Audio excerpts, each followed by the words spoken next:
let's see if we can enamel some of these bird images. Hello and welcome to the Treasured Page. I'm Melanie and this is our quiet crafting space. I'm just having a little go at fussy cutting out these lovely birds, and what I want to do is be able to add some embossing powder to them to have a look and see if I can give an enamelled effect, and then what will that bring? Will that allow me to have a more interesting focal point to some of the ephemera that I put into my journals?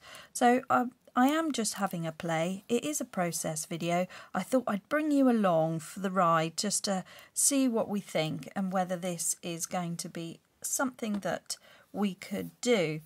And my thought process here, so these are the birds that are on my coffee page, my shop. They're free. You get a whole sheet of them. I'm cutting them out here, and I just thought they're so beautiful. I absolutely like, that is my favourite. This one and this one are so colourful. I altered the colours so that we could really bring the colours out, because I had in mind that I might be able to enhance the colours with embossing glazes. So I've got some embossing glaze here. I'm not sure how it's going to work, and I think I might just start off by doing a clear emboss, which is a glaze, and we heat up and it melts onto the top and gives a nice coating. Well, that is sort of an interesting idea, because I think these could look very nice added as little toppers or focal points and enhance a cluster or an envelope, an altered envelope. So I'm just taking out those little bits from between the legs. There's only two that you have to do that with, so that's happened. So I use Versamark water stamp pad for my embossing powders. It is a bit well used now, so there are some marks on there, but it doesn't affect the product. It's a really sticky product, possibly glycerine based, and all I'm going to do is just push the bird image down onto the sticky surface, just to put what we're calling the ink on there. I'm going to find my tweezers just so that I can use that to really push all the little tiny elements down, all the little tiny pieces onto the pad. And then I just want to make sure that I'm getting the ink all over.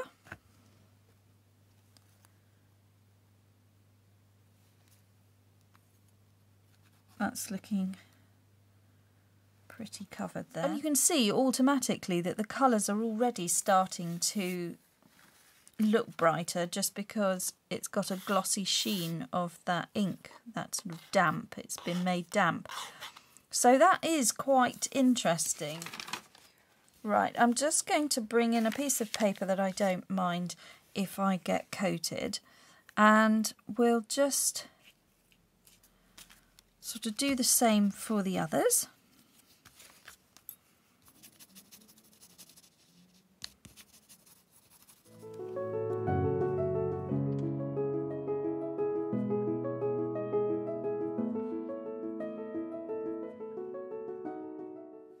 Okay, so I've put this sticky ink on all of the images, and I'm just doing the last one, which is the swan. It's a bit big. So I've got these curved tweezers. They're really useful. They're actually dental tweezers. You can buy them. Curved nose, dolphin nose tweezers, I think they're called. But it's just allowing me to push that paper down onto this ink pad and really just coat it with the product. And what we can then do is mass make them and be able to have these enamel birds. So the ink sort of stays damp onto the project, it doesn't dry, so we've got a bit of time to play with them. And sort of as they've dried off a bit, they have gone flatter. So those are the earlier ones and they're better, whereas these are the ones that have just come off of the ink pad and they're curling up and misbehaving. So I'm going to do those three last, and these ones, which aren't so bad, will be fine. Let's see if I can get this one now. It's still sticky, so I'm going to start off with just clear, and I'll just do it on this first bird. That's the best thing. I'm just going to pour it all over the bird and just see if this works. This is a bit of an experiment. I've not done this before. I've glazed things or embossed them, but I haven't sort of tackled something like a bird image. I've done a flower, but I did that in conjunction with ink. I didn't emboss a digital kit, which is what this is. Oh, that's worked. That's all covered. That's covered really, really nicely, actually. Okay, so let's pop him back. Just shoot my powder back in, and because what I'll do when I decide if this is if I like this or not, I'll do the rest, and I'll do them all at the same time. So we'll just do this little brown bird here on the log, and for this it is a heat tool gun. So I'm going to put him there, and I shall hold him down with the tweezers. This is useful and why I've got them, because I don't want to hurt or get my fingers burnt underneath the heat gun here, which is what I'm using. So I'll just mute the noise and then see what we've got.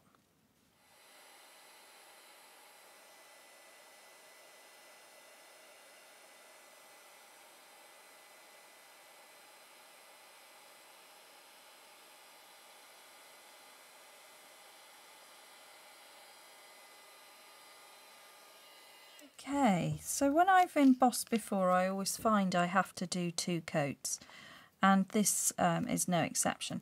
So what I've got here is a nice glossy shiny bird. It's not, I wouldn't say it's enamel, it's just sort of had a plastic coating put on it, so it's okay. If I hold that up, let me see if I can put it like that and try and get... Can you see if it's got a bit of mottled look to it because it hasn't quite been coated completely? Can you see? Right there, so you can see the mottled idea of that. That hasn't quite coated. That is what one coat looks like. The product I've used, never used this before. This is called Sweet Dixie Embossing Powder in Crystal Clear. I really like this effect. I've now got a smooth, shiny effect there that is much more pleasing, and it does look more like an enamelled piece. So I have kept a lighter colour on the whiter areas, but I have antiqued it. So that's good. Perhaps that's not the right bird for that, but yeah, I like those. I'm pleased. It's pleasing, pleasing, pleasing. All right, so he had the antique linen. And this one, I think, I don't know if that's now dried too much. Let's have a look. So it wants 2 coats, so let's see if this is going to... Oh no, it still works. Oh, that's good, isn't it? So yeah, you can leave that quite a while then. So this is now bird number 2, and he's got more of a greeny blue tone happening. So we're just going to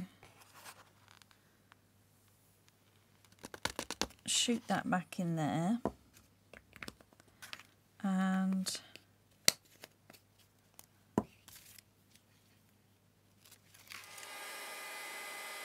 alright, so he's had his first layer, and we've got the mottled effect happening there.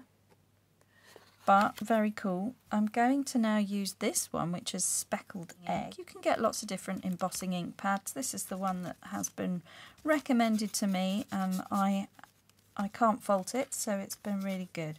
I love the idea that you can just leave others just around, and even though the ink looks like it's dried, it's still able to cling onto the powder some minutes later. So we're not having to work under any pressure. It's sort of all, you know, you do one task, you can sit and have a coffee, and it's all quite easy peasy. Lovely. Right, so we've got him. See, that might look very nice with the blue. I was just playing with colour, having a nice time, taking a half an hour to just see if I can enamel my birds in an interesting way. I'm even going to do the beak on that one, so pouring loads on. and then just a little sort of tap, and then that might get the powder to adhere to all the areas, lifting it off gently, not flicking or causing any worry at all. Just shoot the powder back in the pot, save that. It's a pricey product, but I've had these ages. It goes a long way. And then we'll just emboss this one with the heat tool and see which effect we like. Okay, he's come out high glossy and shiny. That is lovely. Look at the shine on that. So that is really, really nice. I mean, I don't go for glossy pictures in my journals when they look like they are too modern, but when something comes back and it looks like it might have been enamelled by a jeweller with a glass sheen over it, then that is very interesting. These are a success as far as I'm concerned. I think they look really, really intriguing. They do look like something with a high gloss lacquer from bygone days rather than anything, maybe like a varnish, because you can see it's thick, you can see the ripples in it. There's something about it. It's interesting. The aging on there is interesting, and I just think that they would look very nice on a tag and become nice toppers. So these are now going to become part of my little ephemera, little somethings, my focal points, and that's what I want to do here. So now I'm feeling more confident with it. I'm just going to choose which ones should be blue and which ones should be antiqued in the antique linen colour. And I think that, right, we'll go with, these are the blues, and then we'll go for the browns over there. So I'm going to start off with the clear for all of them, so they can all come and be part of this first application, and then we can decide what colours we're putting on the top. So I'll see, I don't know how much powder I've got to go round, but we might have to do it in two parts because it's just a little pot here. I think I'll get 3. You want to pile it on nice and thick so you get it all covered. It's like you're putting icing sugar on them. Oh, I actually managed to do all of them. That's great. Let me just lift them out, like covered in snow. It's fun. I'm enjoying this. Good fun. Little pot of embossing powder and a heat gun. And these are the tools that I have here at the Treasured page as a sort of little go-to idea, and I've used it quite a lot for a lot of different applications, so it's quite nice if you want to make nice ephemera to go into your journals. And then I'm just going to melt the embossing powder on 5.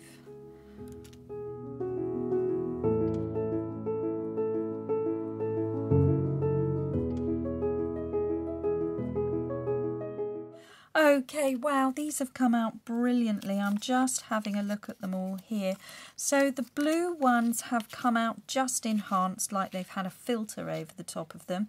And the brown ones, so let's have a look at the swan, just so that we can have a look at the swan's neck. I have just gone and put a little crease in there, but I didn't mean to do that. And then you can just see the colour that has been put in there. I don't know if you can see it. It's very shiny and glossy. It's like it's an enamel or a varnish, an old vintage varnish on there, and it is just interesting, the colour on it. It has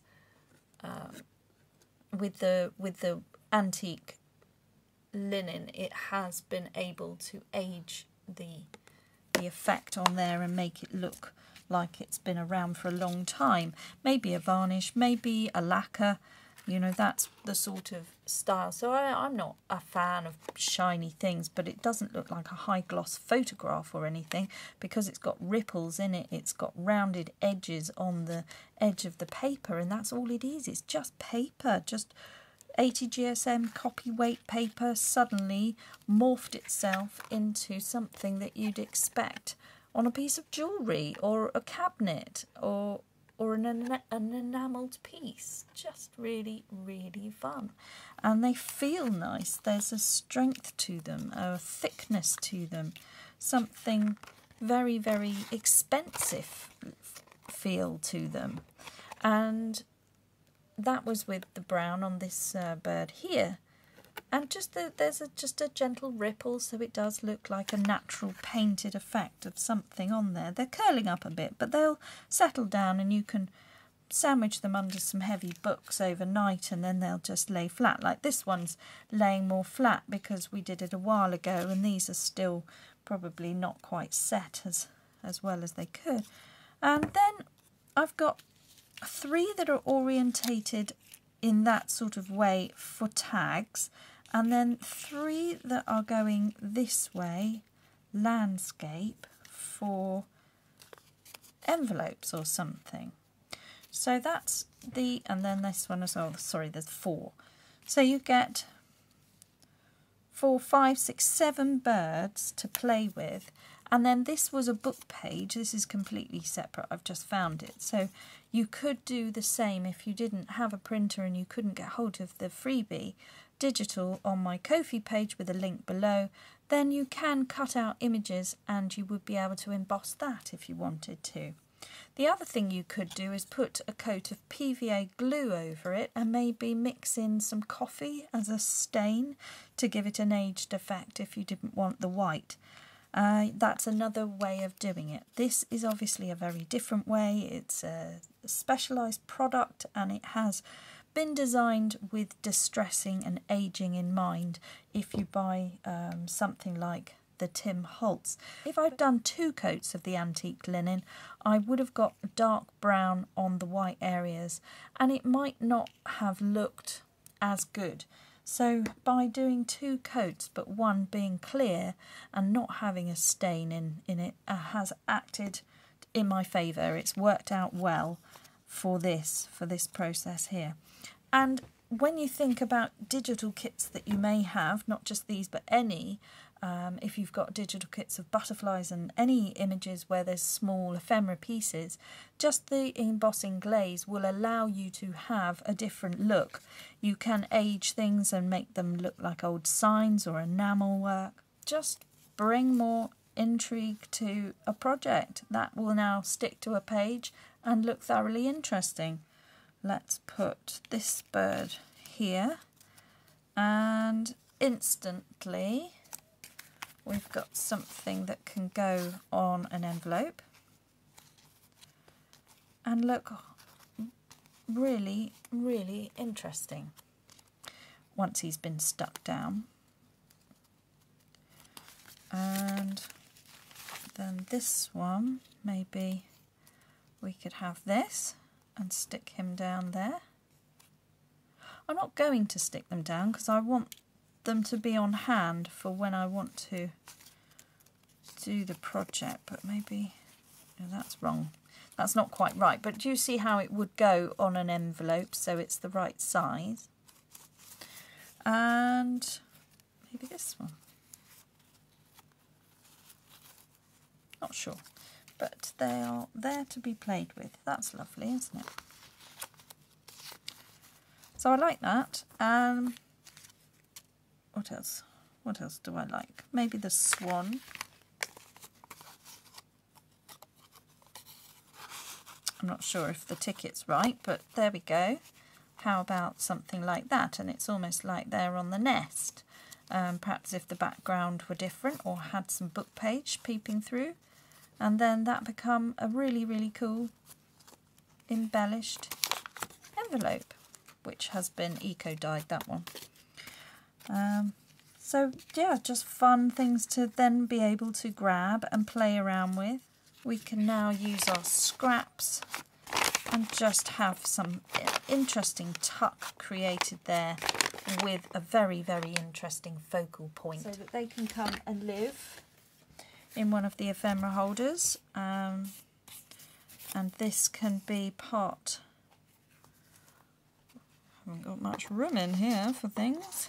So there we go. I mean, that's a way of storing them, but also we're probably going to end up putting them onto a project straight away, and that will be something else I'll look into.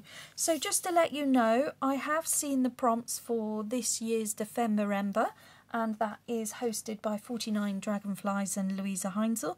I have had a look at the prompt list, and frankly it is like a call. They are calling me to have a go at this, and if I do,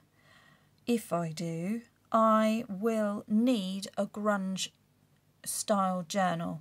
And that's quite interesting because it is a woodland feel.